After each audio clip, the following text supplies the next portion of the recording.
말씀 찾아보겠습니다. 오늘 우리에게 주신 하나님의 말씀은 구약 스가랴 3장 1절에서 5절 말씀입니다. 스가랴 3장 1절에서 5절 말씀입니다.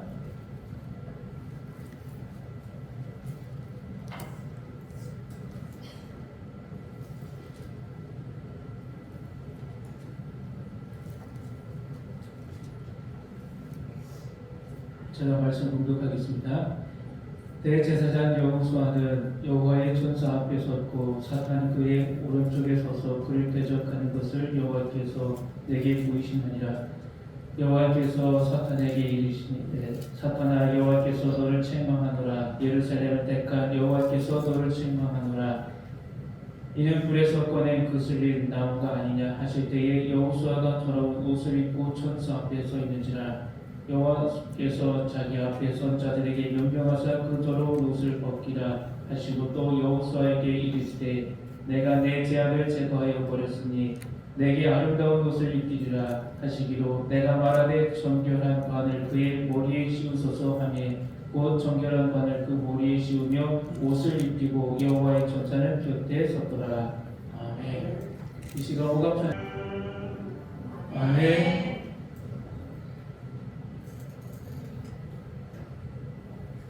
어떤 잘못으로 인해 차마 얼굴을 들을 수 없었던 경험이 있습니까? 죄가 드러나 사람들 앞에서 수치를 당한 적이 있습니까? 그런 상황에서 우리를 대하는 사람들은 보통 세 부류로 나눠볼 수가 있습니다. 한 부류는 구경꾼입니다. 그래, 한번 당해봐라. 무슨 일인가 구경하는 사람들이 있습니다. 무슨 일이 일어난지 궁금해하며 찾아오는 사람들이 있다는 겁니다. 또 다른 부류는 우리를 비난하고 정죄합니다. 그래, 너 잘못했어. 너는 죄인이야. 너가 그렇게 잘못했으니 한번 당해봐라 하는 부류입니다. 그러나 아주 드물게 적극적으로 우리를 변호하는 사람이 있습니다. 아닙니다. 저 사람은 죄가 없습니다. 제가 대신 저 사람을 보호하도록 하겠습니다. 내가 도와주겠습니다. 내가 대신 이 죄를 지겠다고 우리를 보호하는 사람이 있다는 것입니다. 우리는 자신의 잘못을 누구보다 잘 알고 있고 양심은 고소장의 증거처럼 울리고 있습니다. 다른 사람이 아무리 당신은 괜찮아요, 괜찮을 거예요 라고 위로한다면 잠시 기분은 좋을지 모릅니다. 하지만 깊은 불안은 해소되지 않습니다. 죄가 있기 때문에 계속해서 우리의 마음은 두드린다는 것입니다. 마음속에서 끊임없이 묻습니다. 나를 거부하고 비난하는 저 사람들은 누구인가? 나는 실제로 어떻게 보이는가? 나는 받아들여질 수 있는 존재인가? 도대체 나는 누구인가? 왜 이렇게 불안하고 두려울까요? 다른 사람들이 나를 보호해주는 사람들이 있는데 왜 이렇게 두려움이 나를 어수선할까요? 우리가 이렇게 불안한 이유는 천상의 걱정이 실제하기 때문입니다. 우리의 마지막에 심판이 있다는 것을 우리 그리스도인들은 다 인정하기 때문입니다. 우리가 그 걱정에 고소당하는 것을 본능처럼 알기 때문입니다. 누군가 잘 표현했듯이 우리의 양심은 기술을 감지하는 라디오 송신기와 같습니다. 우리가 검사에 고수에 대처하려면 변호인이 필요합니다. 법정안의 장면을 생각해 보았습니까? 한번 PPT를 보여주시겠습니다. 재판장이 중앙에 앉아 있고 피의자는 재판장을 바라보며 서 있습니다. 방청인들이 앉아 있습니다. 검사는 고수인이며 기소하는 자로서 피의자를 비난하고 대적합니다. 변호인은 피의자의 무죄를 주장합니다. 이와 비슷한 장면이 오늘 본문의 말씀입니다. 스가랴 3장은 천상의 복종을 보여주는 환상이라고 할 수 있습니다. 대제사장 여호수아가 환상 가운데 등장합니다. 천상의 복종에 그가 제수인 듯 더러운 옷을 입고 서 있습니다. 놀랍게도 사탄도 함께 서 있습니다. 우리는 종종 사탄을 유혹자, 시험하는 자라고 생각하지만 그렇지는 않습니다. 사탄의 본업은 비난하고 고발하고 대적하는 일입니다. 이게 사탄이 하는 주된 일입니다. 법정에서 검사의 역할입니다. 대적 사탄은 여호와의 법정에서 더러운 옷으로 상징되는 이스라엘들을 짊어지고 있는 여호수아를 고소하고 비난합니다. 여호수아가 대제사장으로서 부적하다며 그 증거로 그의 더러운 옷을 지적하고 그를 정죄합니다. 물론 그 옷은 상징입니다. 무엇을 비난하고 있는 것이겠습니까? 이스라엘의 죄가 무엇이겠습니까? 아마 성전과 토라를 더럽혔던 죄, 거침없이 우상을 섬겼던 죄, 종교에 몰입하면서 정의롭게 살지 못했던 죄, 성적인 함익에 빠진 죄 등 여러 가지 죄의 목들이 있을 것입니다. 그뿐 아니라 우리가 상상할 수 있는 수많은 다른 죄들도 있을 것입니다. 어쨌든 사탄에 의하면 더러운 옷을 입고 있는 여호수아는 대제사장 직분을 수행하기에 적합하지 못한 인물입니다. 그런데 사탄의 도발은 여호수아라는 한 개인에 대한 비난이기보다는 여호수아를 대제사장직에 임명한 임명권자의 권위에 대한 도전이란 사실을 기억해야 합니다. 여호수아를 고소하고 넘어뜨리려는 사탄은 하나님이 세우신 제사장직을 무너뜨리는 것이며 결국 하나님의 구원 계획을 부정하려는 사악한 시도였습니다. 만약에 이스라엘로부터 대제사장직을 떼어서 버린다면, 하나님 백성의 삶으로부터 대제사장 제도를 없애버린다면 이스라엘 희망과 미래가 있겠습니까? 참으로 위험천만한 순간입니다. 긴장되는 순간입니다. 천상의 법정에는 긴장감이 돌았습니다. 대적 사탄은 지금도 비슷한 방식으로 성도들, 우리 한 사람 한 사람을 고소하고 협박하고 있습니다. 너는 자격이 없어. 내 죄가 바닷가의 모래알처럼 많지 않은가?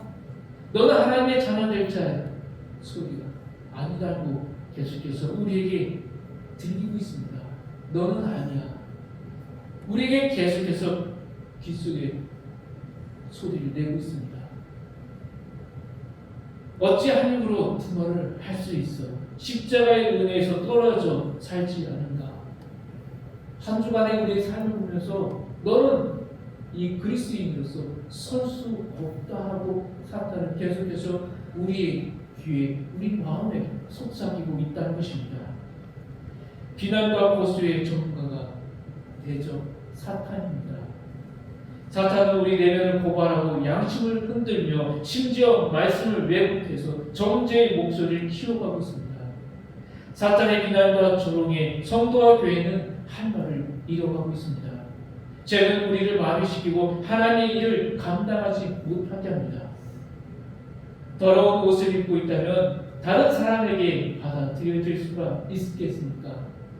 사람은 누군가에게 받아들여질 수 있을 때 삶의 충분한 의미를 발견하게 됩니다. 거절된 사람, 배척된 인생은 처절한 패배입니다. 동료에게, 가족에게, 남편에게, 아내에게, 자녀에게, 교인에게, 공동체에게 무엇보다 하나님께 받아들여지지 못한 사람은 불행한 사람입니다. 사탄은 계속해서 너는 받아들여질 수 없는 사람이야. 너는 이 축복을 받을 수 없다고 우리에게 계속해서 비난의 소리를 내고 있습니다. 내 더러운 옷, 불결한 의복으로 어떻게 다른 사람들에게 받아들여줄 수 있겠어? 라고 고소합니다. 양심을 통해, 내면의 목소리를 통해 타인을 통해 때론 성경을 왜곡해서 사탄은 우리를 정죄합니다. 너는 유죄야. 사도 바울의 말로 하면 이렇습니다. 모든 사람이 죄를 범하였음에 하나님의 영광에 이르지 못하였습니다. 복음은 언제나 하지만 그러나로 시작됩니다. 역전의 순간 은혜의 시간에 돌입합니다. 것입니다. 하나님이 말씀하십니다. 사탄아, 여호와께서 너를 책망하노라. 내가 예루살렘을 택하지 않았느냐? 여호사는 불에서 꺼낸 그슬린 나무가 아니냐? 너는 여호사를 비난할 자격이 없다라는 것입니다. 하나님이 여호사의 편을 들며 그를 변호하시고 응호하시면서 그 근거로 주님이 예루살렘을 선택했기 때문이라는 것입니다. 예루살렘을 선택하신 것과 여호사를 대제사장으로 회복시킨다는 것을 같은 차원에서 말씀하고 있습니다. 예루살렘을 선택하셨다면 그 선택은 만군의 제사장 역할을 하게 하기 위해서였습니다. 하나님 우리를 선택하시고 교회를 선택하셨다면 우리의 제사장적 역할을 통해 교회의 제사장적 역할을 통해 세상 모든 사람이 하나님께로 나아가는 복을 받게 하기 위해서입니다. 여호와께서 이스라엘을 선택하시고 예루살렘을 선택하시고 다윗을 선택하시고 제사장들을 선택하신 것은 다윗의 언약을 기억나게 한 것입니다. 따라서 사탄은 여호사로 대표되는 예루살렘을 함부로 비난하거나 고소할 자격이 없다고 하나님이 험히 꾸짖습니다. 오늘 본문을 깔렙은 이렇게 해석했습니다. 이 장면이 우리에게 가르치고 있는 핵심 교훈은 이것입니다. 하나님이 때때로 사탄이 제사장직에 관해 교회를 공격하더라도 내버려 두신다고 할지라도 하나님은 교회를 보호하시는 신실한 후견이시며 사탄의 행적을 점검하시는 분입니다. 그러므로 사탄은 자신의 의도를 집행할 수 없다는 것입니다. 한 걸음 더 나아가 교회에는 많은 시련과 싸움들이 있을 것입니다. 그러므로 교회는 전쟁의 기간이 완전히 끝날 때까지 그것들을 인내하면서 견디어야 합니다. 하나님은 여호사와 그로 대표되는 예루살렘을 불에서 꺼낸 각타 나무 조각, 나무 토막이라고 부르고 있습니다. 여호사의 개인 삶도 불 가운데 꺼낸 나무 토막과 같은 인생이었습니다. 그의 조부 대제사장이었던 스라야는 바벨론의 장군 느부사라에 의해 체포되어 바벨론으로 잡혀갔으며 림나에서 느부갓네살에 의해 처형되었습니다. 그의 부친 여호사닥 역시 바벨론으로 끌려갔습니다. 그래서 여호사는 바벨론에서 태어났습니다. 그런 그가 예루살렘으로 돌아오게 된 것입니다. 여호사의 인생은 불에서 꺼낸 탄 나무 토막과 같다는 것입니다. 이 문구는 여호사를 포함한 많은 유대인이 바벨론이라 불리는 불구덩이에서 건짐을 받고 고국으로 귀환하는 사건을 가리키는 은유입니다. 다 같지만 하나님께서 어떻게 행하시는지 보라는 것입니다. 흥미로운 사실은 더러운 옷을 입은 여호사를 불에서 꺼낸 나무 조각이라고 부르는 대목입니다. 우리는 부모님 더러운 옷과 불 속에서 집어넣은 태워가는 나무를 연결하고 있다는 사실에 주목해야 합니다. 더러운 옷을 벗기고 새로운 옷으로 갈아입는 일은 종종 새로운 삶, 새로운 사명, 새로운 정체성을 부여하는 상징적 행위입니다. 하나님은 여호사를 택하셨습니다. 그 선택은 은혜의 결정입니다. 여호사는 비록 더러운 옷을 입고 있었지만 하나님의 선택 안에서 그는 여전히 제사장이라는 것입니다. 하나님 그에게 새 옷을 입히셨습니다. 불에서 꺼낸 나무 토막 같을지라도 죄가 되지 않도록 그들을 여호사를 건져내셨습니다.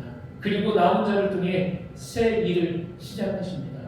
여호사를 통해서 이 무너졌던 성전의 성도들을 다시 하나님의 말씀으로 일으켜 세우는 데에 쓰임 받는다는 것입니다. 누구도 그 선택을 무효화할 수 없다는 것입니다.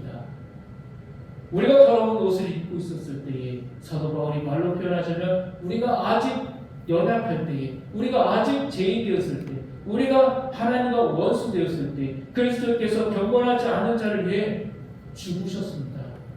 그리스도의 죽으심으로 하나님이 우리에 대한 사랑을 확증하셨다는 것입니다. 오늘 본문의 말씀은 또한 신약에 나타나는 예수 그리스도를 예표한다라고 할 수가 있습니다. 대제사장 여호수아는 예수 그리스도의 예표입니다. 예수님은 우리의 죄를 짊어지시고 비난을 감당하신 분입니다. 주님은 침묵하시는 변호인이셨습니다. 대적, 비난자, 검사 사탄이 우리를 고소하고 비난할 때 예수 그리스도께서는 말없이 우리의 모든 잘못과 죄악을 짊어지신 독특한 구원자이십니다. 주님은 법정에서 침묵하셨습니다. 예언자 이사야는 이렇게 예언했습니다. 그가 번역을 당하여 괴로울 때도 그의 입을 열지 아니하였으며 마치 보수장에 끌려가는 어린 양과 털 깎는 자 앞에서 잠잠한 양같이 그의 입을 열지 아니하셨다 했습니다. 대제사장 예수는 이스라엘 온갖 더러운 이 모든 죄를 덮어 쓰시고 뒤집어 쓰신 후에 침묵으로 이 길을 걸어가셨습니다.